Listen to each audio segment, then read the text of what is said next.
আর কোমর অর্থাৎ ভাইস্তার সাথে চাচির সাথে বিয়ে পড়াচ্ছে, চিৎকার কান্নাকাটি করতেছে, এটা সেটা অনেক কিছু লেখা দিছে। চাচির সাথে ভাইস্তার অবৈধ সম্পর্ক মানুষ জেনে ফেলেছে, বিদায় তারা অবৈধ সম্পর্ক আরো গভীরে কিছু, তা এই জন্য তাদের দুজনকে বিয়ে দিয়ে দিয়েছে।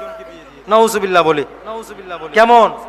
যার সাথে যার বিবাহ করা জায়েজ, তার সাথে তার দেখা করা হারাম, তার সাথে তার দেখা করা হারাম।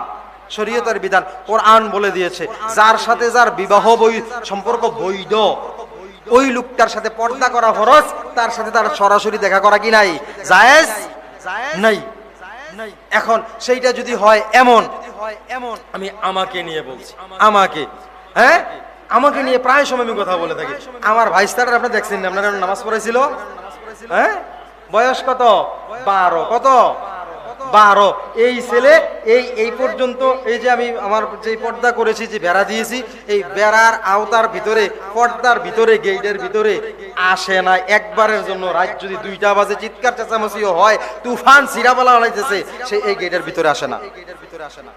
হুজুর আপনি কি বাহাদুরি করেন? না, আমি আপনাকে শরীয়ত বুঝাচ্ছি। শরীয়ত কি? ভাইস্তা ভাইস্তা ভাইস্তা চাচি যেদিকে দেখা কি নাই, জায়েজ নাই, অনুমতি নাই। জায়েজ ভাইপু আপন ভাইয়ের ছেলে হইলে দেখতে পারবে, আপন ভাইয়ের ছেলে হইলে দেখতে পারবে, আপন বোনের ছেলে দেখতে পারবে। কিন্তু বাসুরের ছেলে, দেবরের ছেলে দেখা হারাম। বাসুরের ছেলে, দেবরের ছেলে কি করতে পারবে না, একজন একজনকে দেখ। খেয়াল, আপন ভাইয়ের ছেলে, আপন বোনের ছেলে দেখতে পারবে, জায়েজ আছে। তার সাথে তার বিবাহ হারাম, তার সাথে তার বিবাহ কি হারাম। এই জন্য রক্তের সম্পর্ক, এই জন্য দেখা যাবে। কিন্তু যার সাথে যার বিবাহ করা বৈধ, অর্থাৎ বাসুরের ছেলে, দেবরের ছেলে, এইরকম যদি হয়, তাদের সাথে দেখা করা। আজকাল বাসুরের ছেলে ভাইব কই, দেবরের ছেলে ভাইব কই, দেবর বাসুরদের সাথেই তো ওপেন খোলামেলা আমাদের চলাচল। আল্লাহ পাক মাফ করুক, আমাদেরকে সহি বুঝদান করুক বলি আমিন। দেবর বাসুরদের সাথে দেখা করা কি নাই, রাসূল বলেছেন জাহান্নাম সমতুল্য। কি সমতুল্য? দেবর এবং বাসুর, তাদের সাথে তাদের সমতুল্যটা কিসের? জাহান্নাম, আগুনের সম্পর্ক। দেখা করা কি নাই, বৈধ নাই, হারাম। আচ্ছা, এই খেয়াল রাখবেন এগুলো।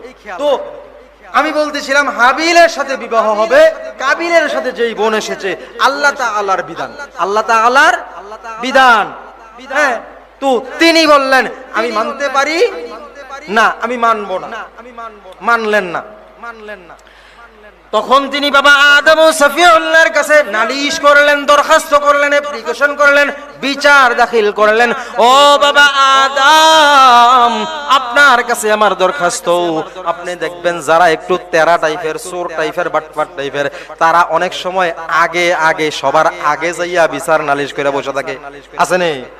যাইয়া বললেন বাবা আদম, আপনি বিচার করুন, আমার সাথে যেই বোন এসেছে, আপনি তো একজন আরেকজনের সাথে আমাদেরকে বিবাহ দিচ্ছেন, আমি চাই আমার সাথে যেই বোন এসেছে, এই বোনের সাথে আমার সংসার হোক, আমার জীবন যাপন করব, আমি সারা জীবন অতিবাহিত করব।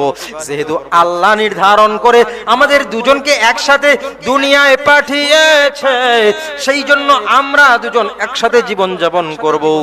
আদম ও সফিউল্লাহ ডাক দিয়ে বললেন, ও পুত্র কাবিল, তোমার সাথে যেই বোন এসেছে, তার সাথে তোমার বিবাহ করা বৈধ নয়। আল্লাহ তাআলার বিধান অনুযায়ী তোমরা দুজন বিবাহ করতে পারো না। আল্লাহ তাআলা আমাকে একটা শরীয়ত দিয়েছেন, একটা বিধান দিয়েছেন, একটা আইন দিয়েছেন। সেই আইন অনুযায়ী হাবিল তোমার বোনকে বিবাহ করবে, তোমার সাথে যিনি এসেছে তাকে হাবিল বিবাহ করবে। হিসাব মতো, শরীয়তের আইন মতো সে পায়, তুমি পাও না। বললেন আপনার শরীয়ত আমি মানি না। নাউজুবিল্লাহ। কি বললেন? আপনার শরীয়ত আমি মানি না। এর পরবর্তী ব্যবস্থা কি আছে করেন। এইরকম আমাদের সমাজে অনেক কিছু আছে। হুজুর শরীয়তের বাহিরে কিছু আসেনি ব্যবস্থাপনা। যদি ওমর রাদিয়াল্লাহু তাআলা আনহু খলিফাতুল মুসলিমিন থাকতো, আর এই কথা কেউ বলতো, সাথে সাথে তার মাথা দেহ থেকে আলাদা করে ফেলতো। শরীয়তের বিধানের বাহিরে কিছু আসেনি, কথা বলতে দেরি আর কোপ মারতে দেরি নাই। কার? রাসূলের সাহাবীদের জিন্দেগি। রাসূল বলেছে, আর তুমি বলছো তার বিপরীত, সাথে সাথে তরবারি দিয়ে কোপ। আমাদের এই ক্ষমতা এখন আর নাই। আমরাই তো নিজেরাই প্রতিবন্ধী হয়ে রইছি। আমরা কি আইন চালু করবো?